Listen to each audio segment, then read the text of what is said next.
As COVID case numbers continue to rise, many parents worry a return to school might mean exposing their kids to the coronavirus. But others worry keeping students at home is hurting their grades and education. So this morning, Denver 7's Russell Haythorn takes a 360 look at the debate on whether school is essential right now. It's an interesting question. Is school essential? If you ask single mom Hazel Gibson, there is no doubt. I would say for some families it is. It is essential, unfortunately. That is the way we as a society have made it. Gibson has a daughter going into 3rd grade and a son with special needs starting kindergarten in DPS. He does need special services. He does need assistance, and I'm definitely not qualified to give that to him. So for her, the DPS model of all online learning through mid-October presents a huge challenge. As a parent, as a single mom, it's incredibly hard. I feel trapped.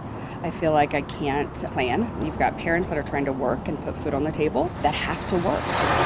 So let's go 360 with those who say school is not just an educational platform, but also childcare for essential workers. In effect, making school essential. West High teacher Daniel Walter sees a lot of that. That it's a place for kids to be so that their parents can work, and that is absolutely true. Single mom Renee Vasquez is among those. No, it's a lot. It's too much. I don't have time for that. I can't get home and do all this.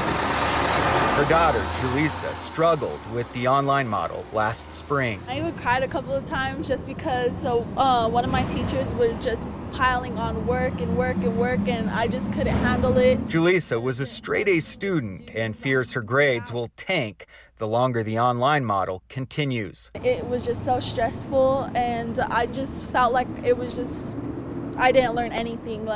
I don't remember what I learned. Her mom, an essential worker for a local hospital, tries to lend as much support as she can. Too much stress for the kids, too much stress on us parents because we had to jump in there, and us parents that have the 9 to 5 work schedule is hard. Fortunately for Julissa, she has teachers like Walter who understand it's difficult. For them to do what they need to do in terms of logging in, namely, taking care of younger siblings if one or both parents have to do service industry jobs where they can't stay at home. Right. Steve Smith teaches 6th through 8th grade special education at Lake Middle School. He believes each school should decide for itself what to do. One idea that I have is actually to have certain teachers that want to volunteer to go back to serve cohorts of kids of maybe 10 to 12. I would feel comfortable being in a classroom full of 10 or 12 students or at a cafeteria full of 60 kids with 5 teachers. And I think what we need is to treat it with the nuance that it deserves. On the question of essentiality,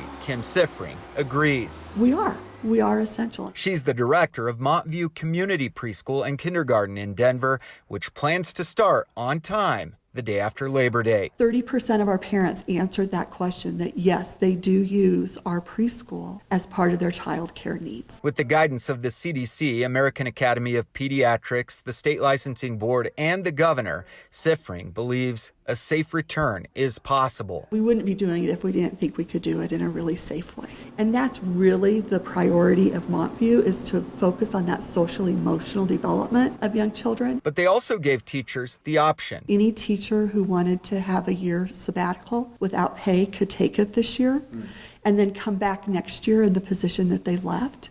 And we've had 3 teachers take us up on that. That's Smith's argument for DPS and other districts. Allow teachers who want to come back to teach. Perhaps they start with the most vulnerable cohorts. The notion that kids are automatically safer at home isn't necessarily true for all students.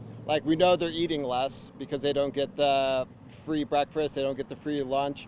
We know that abuse rates are up. This is incredibly difficult, but as teachers, I think we all kind of know what burden we took on when we signed up to become teachers. And that brings us back to Gibson, who still isn't sure how she's going to manage all of this. I have no clue. What she does recognize is the sacrifice of teachers. This is not about me not respecting what they do and me wanting them to put their lives on the line. This is about I don't know how to put food on the table if I don't work. Russell Haythorn. Teachers saved my life. They changed my life. Denver 7. Nothing set in stone right now. Of course, plans could change tomorrow. But what do you think? Is school essential? And should teachers have to continue teaching during the pandemic? You can email us with your perspective at 360@thedenverchannel.com.